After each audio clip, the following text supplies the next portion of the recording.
You're listening to the ESO Network, your station for all things geek. Let's get spooky. This is our station, Boo, where we explore the dark and mysterious corners of the world of horror, and we know that you are dying to listen. And welcome to the Spooky and Kooky podcast of Earth Station Boo, where we talk all things horror. Introducing our haunted host with the mosty most, we have our lovely Lisa. Hello, groovy ghoulies. Karen, unfortunately, is under the weather, so we will be recording her a little bit later on. So you'll get to hear her stuff at the very end. I am Shannon, and we are with one of our besties, Mr. Derek Tatum. We love having him on the episode. Plus, today we're going to be talking about the book Frankenstein, or the Modern Prometheus, written by Miss Mary Shelley. So let's get spooky.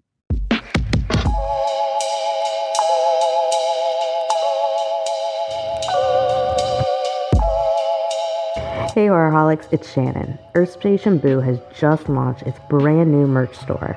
It's time to get your hands on some killer gear. From our fun logo shirts, cozy hoodies, Let's Get Spooky stickers, and Horrorholics Anonymous totes, there's something for every one of our lovely little ghouls. We offer our spooky designs on many different types of products to fit your desires. But if you happen to see a missed opportunity, just let us know. And unlike most of Stephen King's adaptations, you know what I'm talking about, you won't be disappointed with the quality of the products. Head over to our link tree in our bio, grab your merch, show off your favorite horror podcast, and most of all, let's get spooky.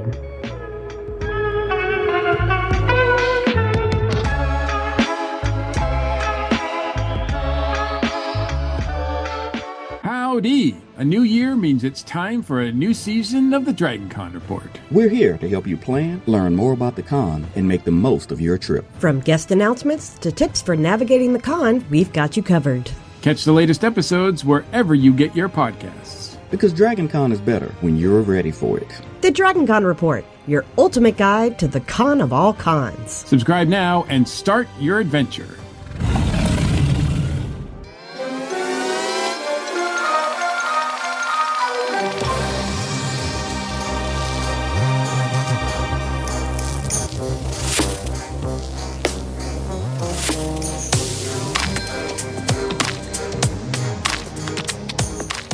Frankenstein. We all know this story, or a version of this story, I should say. There's been dozens of movies with this wonderful, wonderful story. It was written by an amazing woman back in the early 1800s. And so we're just going to dive in because there's just so much to cover when it comes to this book. As I said, this is Frankenstein. The full title is Frankenstein, the Modern Prometheus, but not everybody calls it that. They just usually just do the first portion. But this is written by Mary Shelley. It was started in 1816. It first published was 1818, and her name being on it, being published, was either 1821 or 1831, depends on who you talk to. So let's get into this. Let's everybody kind of give their initial thoughts, and then we'll get into the nitty-gritty of this fantastic tale. Lisa, you get to go first. Yay. Well, I re-listened to it a couple weeks ago because it's been a while since I read it. It's still a classic to me. It was a little bit more wordy than I remembered, but it was still a good story and it had a good pace to it. Yeah. I like it still. Yeah, no, totally on point. Derek, how about you? I think it's a great novel, and Frankenstein's monster is actually my favorite character in all of fiction, or popular culture for that matter. I just don't have anything bad to say about it, actually. Probably jumping ahead here, but it is a classic. I read it in the early 90s in the run-up to the Kenneth Branagh adaptation. Okay. And what really struck me was how much I related to the monster. Okay. So it was kind of like how people talk about Catcher in the Rye, how they relate to what's the character's name, Holden. Yeah. That's how I felt about the monster. I felt like this was somebody who I related to in a lot of ways. In a lot of ways, I don't. I'm sure we're going to get into that in a minute. Oh, yeah. But yeah, I've often said it's my favorite novel.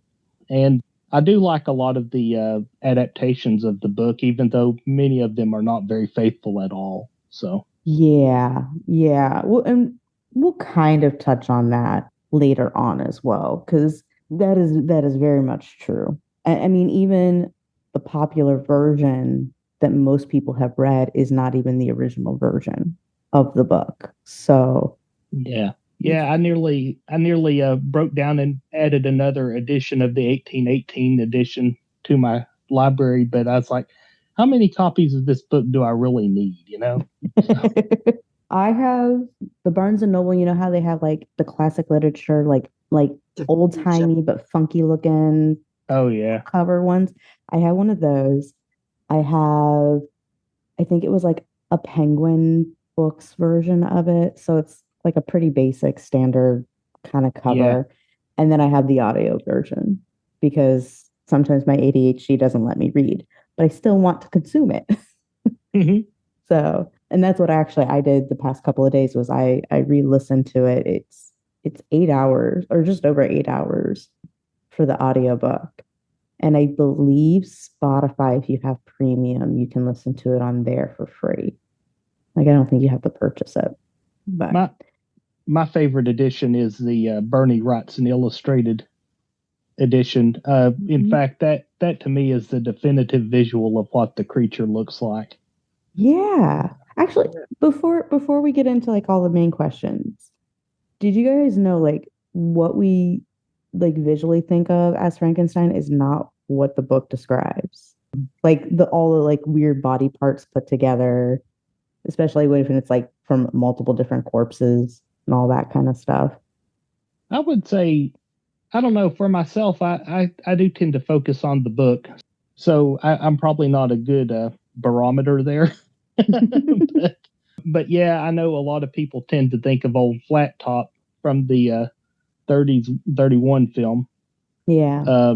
But just shows how influential that character is. So Yeah, it is. And I think the way that we mentally picture the character shows how influential Universal was oh, absolutely. and how influential like those actors were that like when we think of Dracula, we think of Bella. You know, we think of Lon Chaney, we think of Boris Karloff. Like we automatically see what those guys look like and automatically think of them in those roles. So even when we're reading literature, like I was telling somebody that I was going to be doing Frankenstein, and they're like, "Oh man, you know," and they like started like talking about the monster. I'm like, you know, in the book, that's not how he's described, right? And they're like, "Wait, he's not." Yeah. You can just see them going, but wait. And I'm like, go back and reread it. Give it a try. It's interesting. There's a recent graphic novel adaptation where they got the rights to Karloff's appearance, but what they did is they designed what it would look like if Karloff was in book accurate makeup. Oh, nice. Yeah. I'll have to look that up.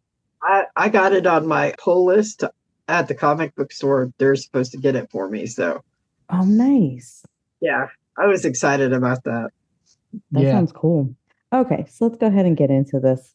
What do we find? This is a classic piece of literature. This is a piece of literature that you read in school, people talk about it.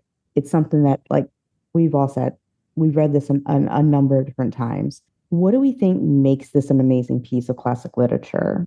But also, because we need to be fair, what are some things that maybe didn't sit well with us or didn't sit well with the story or the overall whatever that you're like, you know what, maybe could have done this just a smidge better. But you know, that's all like our personal critiques. But what are we thinking, Lisa?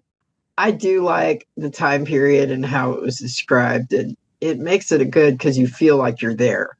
Mm-hmm. It's very descriptive, And like I said, the thing about it that makes a good piece of classic literature is that you feel like you're in that time period. You feel like you're where everybody is, where the monster is, and everything. The thing I don't like is it gets a little wordy and takes a longer time to talk about things. And to me, being ADHD is like, oh my God, let's just get to the point sometimes. Mm-hmm.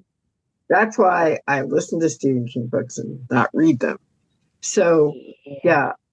I mean, it's great literature. And I guess a lot of the vocabulary, if you're not familiar with it, might be harder for this generation comparatively to the people who were raised with it. I understand it because, I was raised like that. But other than that, I mean, the flow is pretty good. You feel like you're there. But like I said, sometimes it drags a little bit too long. And that's just my opinion as far as that. Yeah. That's fair. Well, there's a lot of things, but one of the things that's interesting is it was certainly an early, if not the first science fiction novel. Yes. And it was. I've always liked the juxtaposition of a science fiction type narrative and the Gothic novel. Mm-hmm. I've always thought that was an interesting combination. As far as things I don't like, there's very few. I would say that it's very much a novel of its time, and you have to read it like that. Yeah. I don't really find a lot of fault in that myself, but I can see how a modern reader might have difficulty with it. Yeah. No, that's absolutely fair. You have to think about all the different things that were happening. There was the War of 1812 right before that. There was the French Revolution. You had America still in its early years, but was now becoming something. You had everything that was going on in Britain and its whole thing. You had stuff happening with China. You had stuff happening in the Middle East. You had stuff going on in Africa. There was stuff going on everywhere. I was going to say, in one very stormy summer. And one very stormy summer, yeah. I mean, we were going to talk about like the competition like a little bit later on, but Mary Shelley started this as a competition with Lord Byron, her at that time lover, not husband yet, and somebody else. And they were all gonna write their own ghost stories after hearing a bunch of ghost stories. And this is what she came up with, winning the contest. And so you have to think this is a woman whose father was a philosopher, her mother was an author, and kind of a genius of her own right. Had passed away though early on, so Mary was the oldest daughter to a established gentleman who ended up remarrying, whose wife was like, she ain't my kid, and didn't like the relationship. So she had all this stuff going on in her own personal life, on top of literally everything else that was going on in the world. And because of a volcano that erupted the year before, they had a very, very, very cold summer. It was like a winter blizzard had gone through. And so now she's stuck in this house with her lover, Lord Byron, a friend, all this kind of stuff. And she's getting to write this story. And I think it's interesting that this was also a time of like when people would sit around and contemplate these great ideas and philosophize on all sorts of things. And so I think you're right, Derek. This is truly a work of its time. And if you don't understand the history of that time, it makes it harder to read. But I think it's absolutely amazing because it is a fragment of that time that we can carry with us today. I do agree with you, Lisa, though. It is a little on the wordy side. there were a few times while I was listening to it going, wait, how long did I space out for? Crap. I need to rewind because I think I just missed like a whole chapter. Like, and a lot of it was because I'm like, you already said this, but I get it, and like, you know, the way she words things though is quite elegant and it's quite beautiful the way it's written. But yeah, there was just times where I'm like, okay, come on, and I already listened to it at like twice the speed, so I'm like, if I'm already listening at twice the speed and going, get to the point, get to the point. I feel I feel like the pacing might be a little off, but overall, it is a fantastic book. And then you're right, Derek. It is the birth of sci-fi. This is like true science fiction, in the making. And I love it. I love it. I love that it was written by a woman. I love that it was written in a time when it was completely far-fetched. And now you think about it, basically, this is what we do today with like organ transplants and things like that. Like something she came up with, you know, based off of all the things that were happening around her. She going, oh, here's a great horror story. And then, like, boom, we have people who have other people's hearts and lungs and livers inside their bodies, just walking around having a good old time. It's kind of interesting. Interesting tidbit about the ghost story competition. One of the participants was John Polidori, who was... That's who it was. Yeah, I could Lord not Byron's remember physician. his name to save my life. But, Lord Byron had started a story and abandoned it. And Polidori actually took it and ran with it. And Vampire, actually, right? Yeah, the vampire. Mm-hmm. And that's the first major vampire fiction in English literature. Pretty much all of the vampire fiction we have today is the descendant of that story. Yeah. So not only did we get the Frankenstein myth, but we basically got the vampire myth as a result of the same competition. So we did. So what I'm hearing is next time we have like a giant pandemic or natural disaster, we just need to like all come together and like have a little house party, drink some wine, do whatever makes you happy if drinking wine is not your thing, and then have a writing contest. Who comes up with the best ghost story? Of course, these days they'd take the form of creepypasta, but Yeah, but you never know. There are always some geniuses in every generation. One of the biggest things that this book tackles is the traditional idea of what is a monster. Even just back in that time, you had, okay, is the monster really a monster or is he not? And then you come to today where you're like, Victor's an asshole. Like, he's the monster. We have to kind of like break this all down. Considering the creature kind of came off blank slate, kind of had to learn and kind of was a product of what happened to it and what was around it. Is he a monster? Did he become a monster? And if he did, is it his fault? Is it Victor's fault? Is it society's fault? How big of a monster is Victor? I know this is like a really big, heavy one, but that's why we're doing it in like the first part so we can talk about all the happy, fun stuff later. Well, I think the interesting thing about the creature is that he is sympathetic. Your heart does go out to him. He's still a monster. Mm-hmm. I mean, he murdered people. You can't get around that. That's why, I think that Victor was ambitious. I think he was a jerk. But at the end of the day, it was the monster who was killing people. Yeah. I just think that's what really makes a great monster in general is not soft pedaling them to the point where they aren't threatening anymore. Mm-hmm. But I think that it was certainly society that made him that way. Okay, Victor is an asshole. And I actually, when I was listening to it at work, I go, "You asshole," out loud while I was working, which that was fun.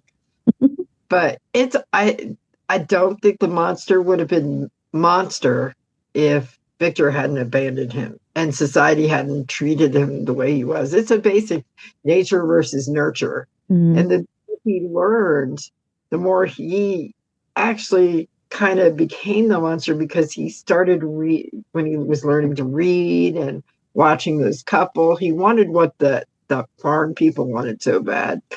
He wanted all that. But when he was treated like so unkindly, he's like, well, I'm intelligent now. Now I can make a choice. So it is kind of hard, I think, because Victor abandoned him and left him to fend for his own. He didn't know any better. But as he progresses, he knows better. But society pretty much, oh my God, he's this grotesque looking big human thing. So out of fear, they treated him so badly that he just turned into a monster. Yeah. And he just hated everybody. And, so I would say the society and Victor are more the monsters. But then at the end, he really did start having intelligence enough to have a choice. So he just went full force into monster, because he said, well, nothing else. No one's going to show me, It is basically a nature versus nurture. Okay. And Victor was afraid when he saw him, and that dumbass went off and ran away. And I'm like, wait, you left him alone and you don't hear about him for like 10 years later. Mm-hmm. That is my opinion. I would say Victor and society turned him into a monster. And then at the end, he chose to be a monster because he just didn't care anymore. Okay. For me personally, if this was like a Reddit post, everybody sucks here. Like if this was like a Am I the Asshole story that you read, this would be an everybody sucks here. Yeah. Victor, he's an asshole. When you let your ambition cloud your judgment and keep you from doing the right thing, you're an asshole. And simple as that. So that's what makes him a monster. Society, to a certain extent, is also a monster. There is the fear of the unknown. And when you see something that is not normal, it is a natural response, fight or flight.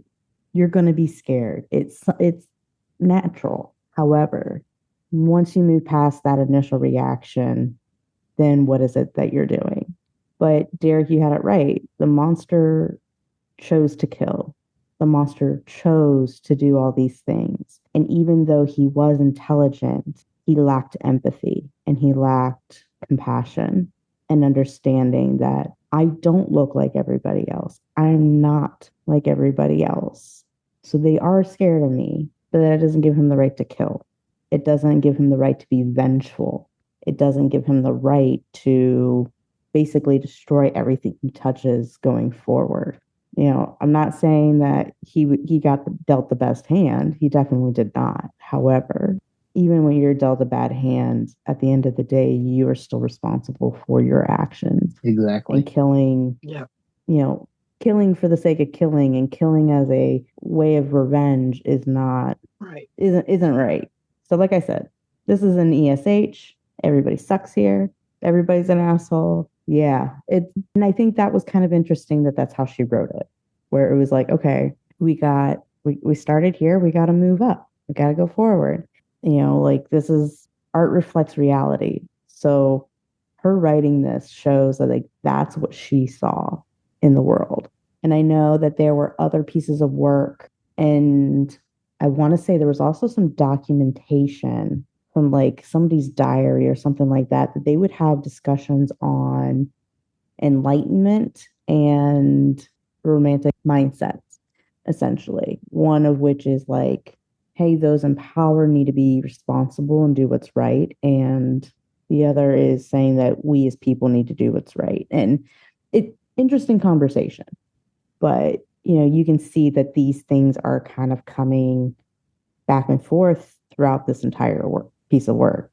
Or we kind of just talked about Victor a little bit and who's the bigger asshole and all that kind of stuff. But Victor's desire to create life raised questions about scientific ambition and ethical boundaries. Do we think Victor's actions were driven by curiosity, arrogance, or something else? All of the above. And how does this novel, because this is a novel really about this, challenge the morality of playing God? I know I'm just dropping all the heavy questions early.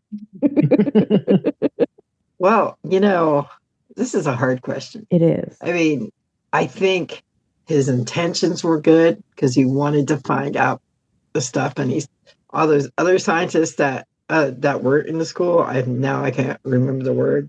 Those books, and he wanted to go further, and his curiosity got to be obsession, and then because he was so obsessed, the line broke.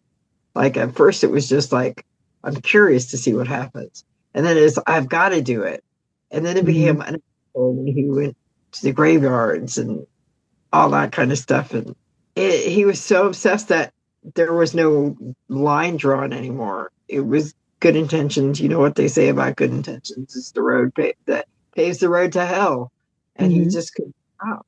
He just couldn't stop. I mean, he stopped for a little bit because of his friend, but then after that, it was just he couldn't stop. It was madness. It turned into madness. So yeah, it's not ethical after you get so obsessed over something that it turns you mad and you just do whatever you want to do. He meant well at the beginning, but then just forget it. Yeah, he just wanted to be God, and it's not ethical because he left his damn creation. Yeah.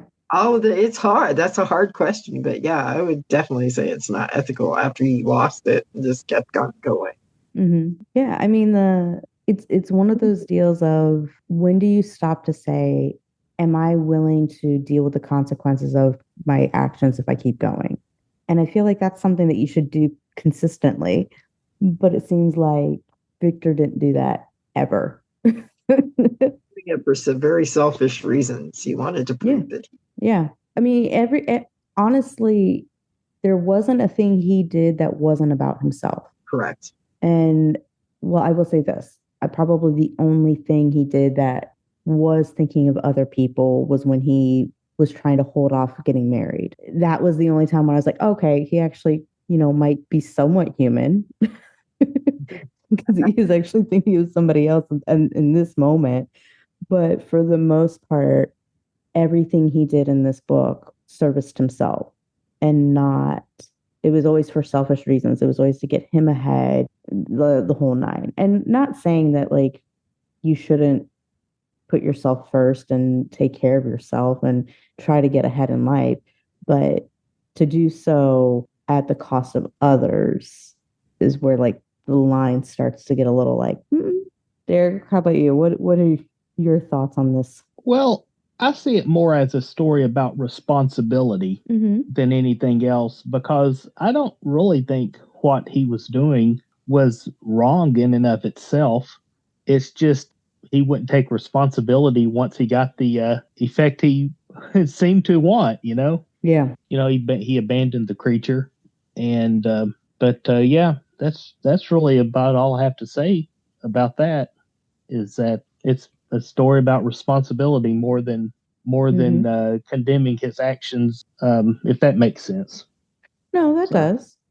The themes of this book can be used in a number of different arguments that we have going on today of, okay, what about this? And like, where does the responsibility start and stop? And the whole nine. So I get that.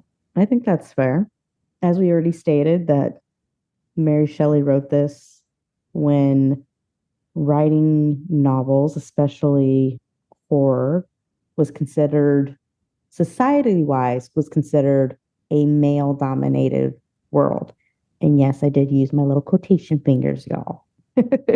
Although if you really go back and you look at things, a lot of the horror stories written during that time actually were written by women. It's just their husbands took the credit or they used a pen name so that way it could get published.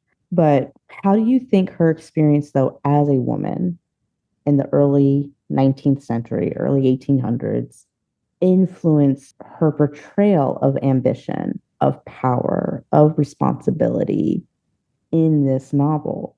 And I would even dare say in the progression of this novel and how it went from the original story she wrote to what we know today. Because also in all of that, she lost 2 children, got married, and the whole nine. I really think her observations portrayed that time period very well, especially being so male dominated back then, writing and society where women really didn't have much of a say to do anything. Like when she was talking about the sheikhs, the Turkish king's daughter, where she didn't really have a choice, but she still ran away and did it anyway. So, yeah, I think she did a really good job. And as far as today, it's, there are a lot of similarities today. We don't talk about it as much. Yeah.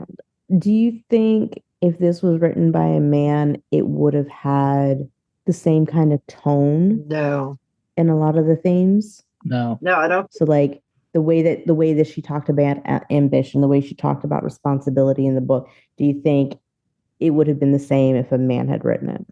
Oh, no, absolutely not. I think it would have been more, less emotional. Yeah.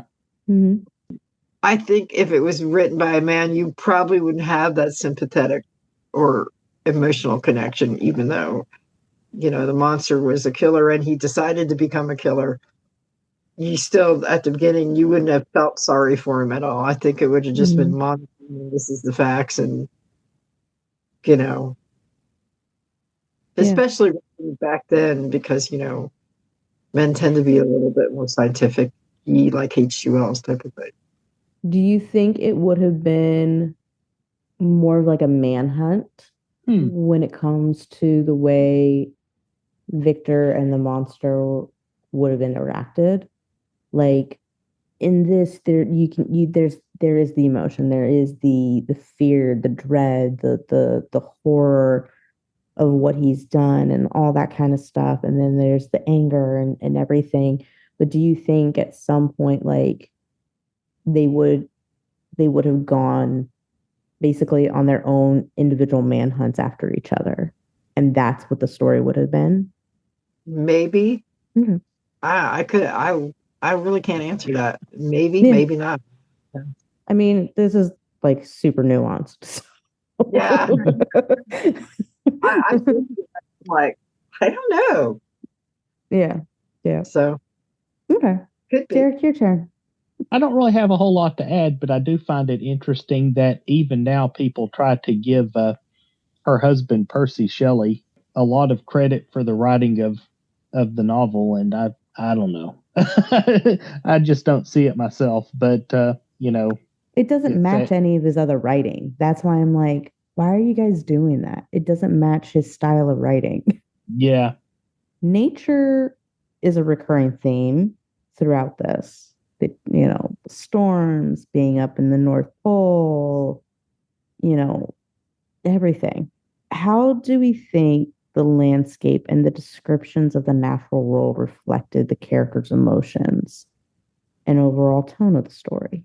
Well, of course, the obvious one is the frozen hell at the end of the book. Mm-hmm. Certainly reflects the isolation of the characters as they become more and more determined to fulfill their own ends. So I think the whole farm, with even during the winters and stuff, while he was staying in that little shed thing, it was more of a comfortable where you actually, the weather, the spring and everything, it kind of made him more, not as depressed, I guess.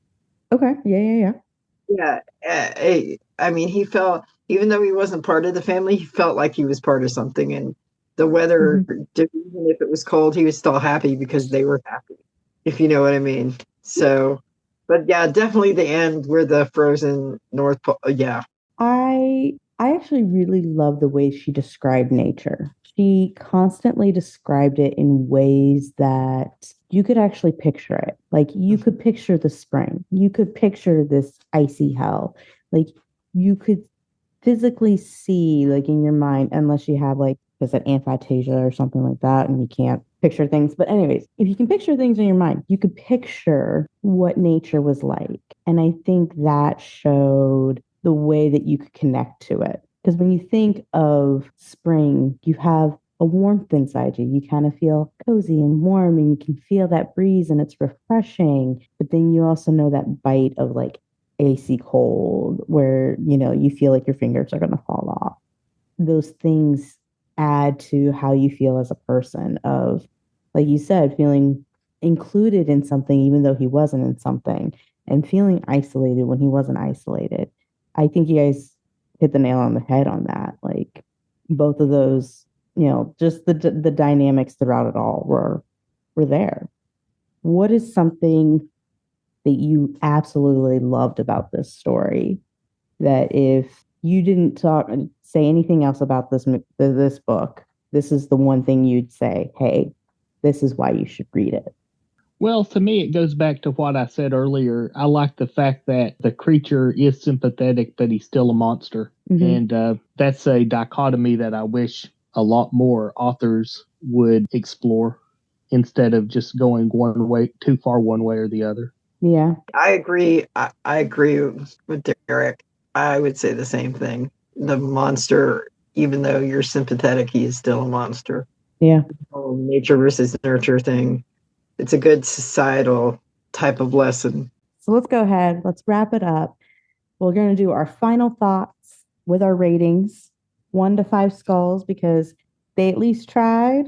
So we have to give them at least a 1. Derek, you are our guest of honor. So if you would like to go first, you may. 5 skulls. I mean, there's no arguing that this is a classic.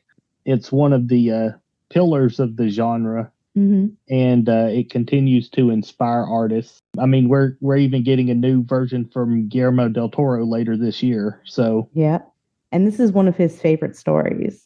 Yeah. He feels about the book a lot like I do. So I'm hopeful for it, especially since I've heard that they are going to be drawing a lot from the Bernie Wrightson illustrations. So that should be awesome. Yes. But yeah, 5 skulls easily. Anything less is unacceptable to me. Absolutely fair. Absolutely fair. Lisa, how about you? Besides it being a little wordy at times, I give it a 5 skulls. It's a classic. At least read it or listen to it or what. It's a really good story. It really is. Yeah. No, I 100% agree. Now, since Karen wasn't able to be here, I met up with her. We recorded something. Here's what we recorded.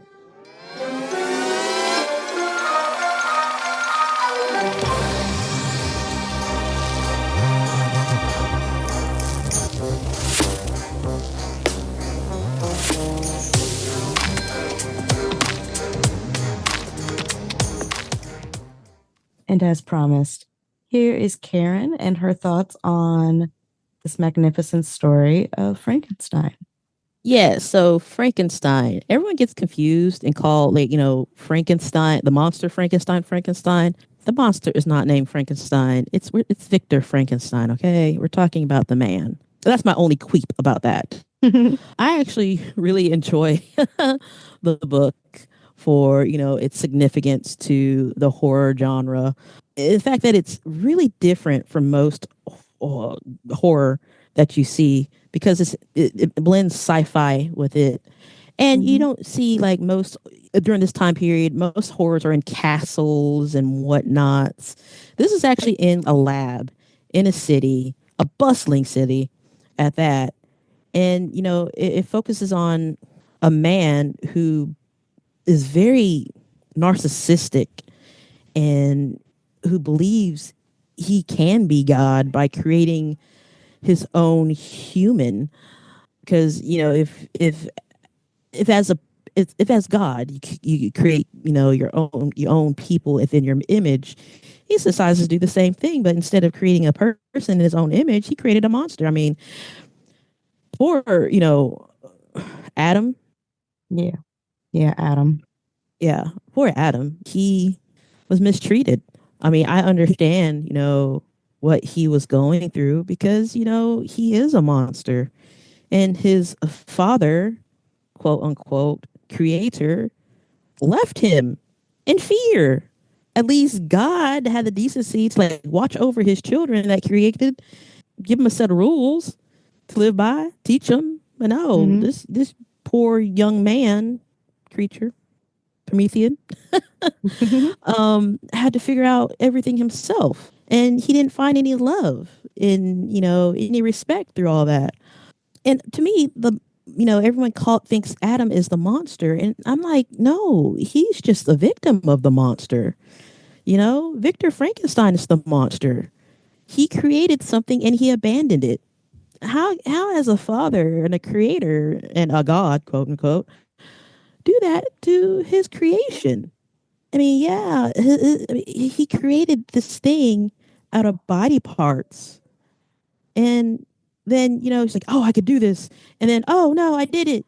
Consequences. What the hell, It's the man? whole question of should, even though you can, but should. Yeah, Should I mean, you do it? Yeah, and he, instead of should he do it, he did it. And poor Adam had to like figure things out for himself. And in a way, Adam is kind of no better because he wanted a mate. But at the same time, you can understand what woman's gonna love that. Yeah. What woman's gonna love that face, that tallness, and so you have to create an Eve in essence. So Victor, God, creates Eve, and poor Eve is not any better. I'm like, this whole thing is just messed up. It's like a sim game gone wrong. Mm-hmm. But with big people, with real people. Yeah. So it's a great story because it's like nature versus nurture almost.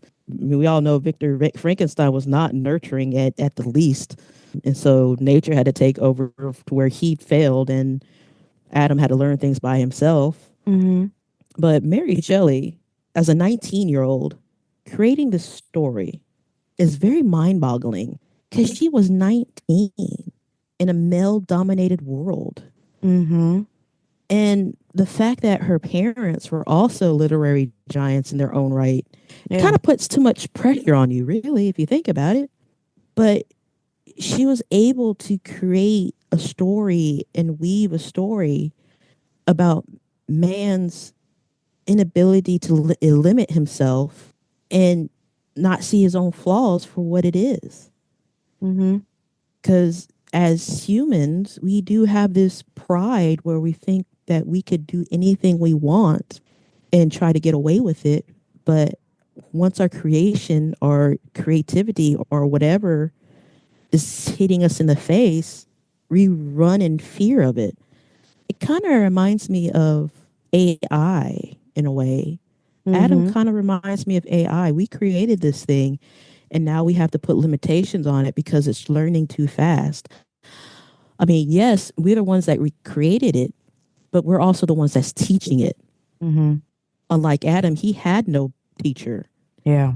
This story, I think everyone should read it at least once, twice, 3 times. I know it's a required reading for some people, and I know some schools don't have that as a required reading. But I would say that has to be a required reading just to, show the folly of humans or the folly of a man. Because without works like Frankenstein, Dracula, and all these other great classics, you don't get a sense of, for me, you don't get a sense of fulfillment. Yeah.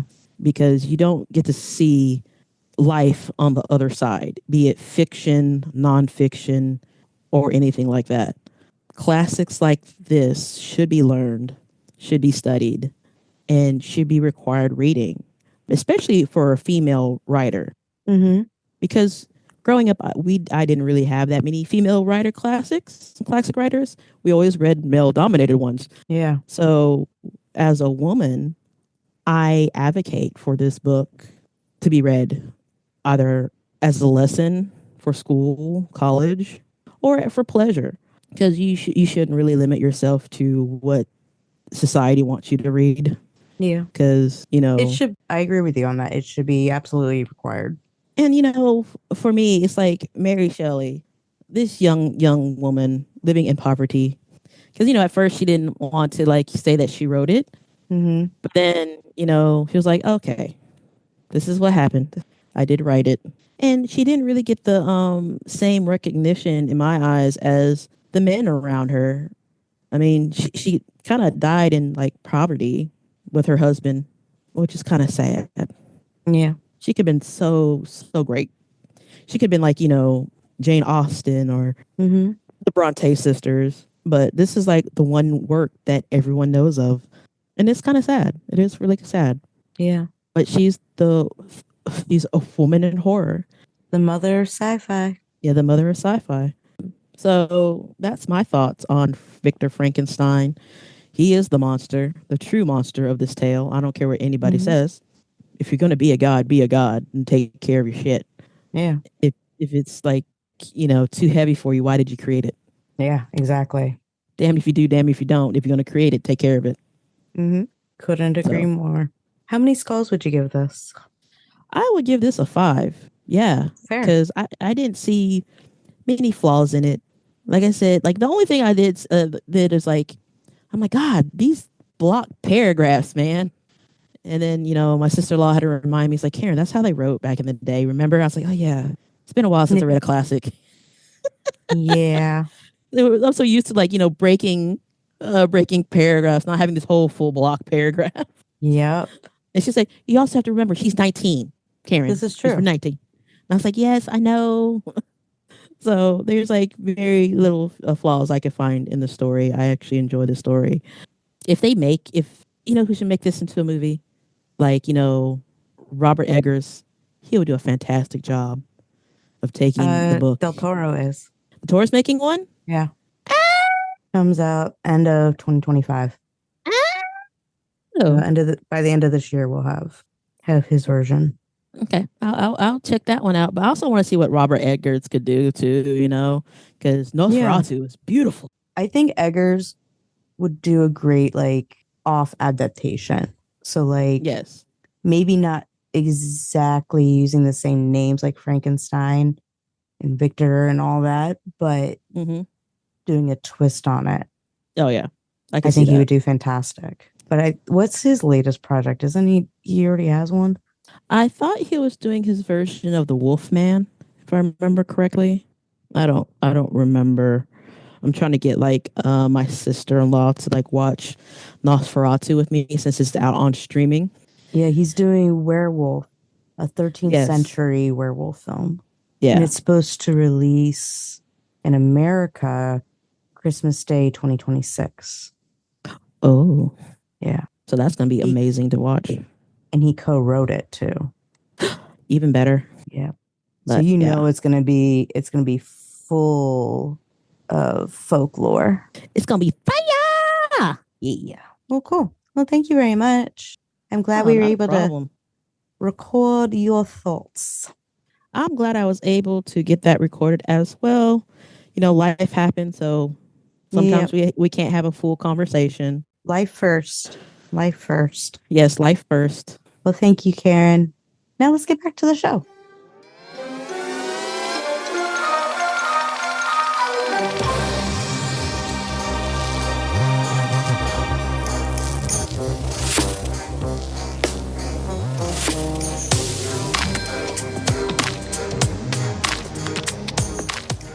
All right, now it's my turn. This is a 5 skull. 1, because it is a classic. 2, it was written by somebody who, in the time of them writing it, was unconventional, but won the hearts of everybody with this story. Very few people criticized it to a point of saying it was horrible. Very few. And even though, yes, a lot of people try to say it was her husband who wrote it and it wasn't her, when you have Lord Byron and her husband saying, nah, homegirl wrote it, come on. But this book hits so many themes, and it touches you in different ways. I know I read it at multiple different stages of my life, and I have learned something different each time. And all because I was in a different place when I read it. But there was something for me to learn from it. And I think that alone just makes it a phenomenal piece of work. And that I am extremely glad that it's something that you can almost get readily available most anywhere. All right. So our lovely little ghouls. How much of an asshole do you think Victor is? Come talk to us on our social media. You can find us Instagram. We've got TikTok as long as it doesn't get banned. We have X, we have Threads, we have our Facebook group, which is always hopping. Oh, we also have a Blue Sky account. You can also subscribe and rate us wherever you listen to podcasts, such as Apple, Google, and Spotify. And we've got an amazing YouTube channel. So come check us out, hang out with us. You might even see some fun little things from last year's Dragon Con. So who knows? You can follow all of us and find out all the cool things that we got going on as well. Derek, what do you have going on that you would like to tell our lovely little ghouls about? Well, the database for Dragon Con's programming has opened, so I've been busy at work coming up with ideas and seeing what I'm going to have to cut, because that time goes by really fast. It may be a full weekend and a few days, but yeah, I'm going to have to make some interesting edits before the event gets here. But that's what I'm up to. And everybody, you guys can follow him at Dragon Con Horror Track on Facebook. We'll have the link in our description. And he hangs out in our Facebook group, so you guys can find him through there as well. Lisa, where can they find you? Oh, you can find me on Facebook. You can find me on Instagram, Threads, and I'm working on a blog, but I've been really bad at keeping up with it right now. But soon I'll put that up. And I'm Shannon. You can find me at Spill Tea Wine Media Mind on all the things. So our lovely little ghouls, like always, thank you so much. We cannot tell you how much we appreciate your support. We are so excited for what we've got going on this year.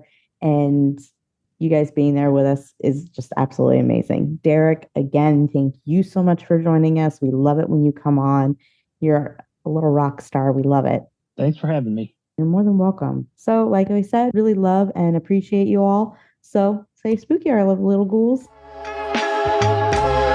And this has been the Spooky and Kooky podcast of Earth Station Boo.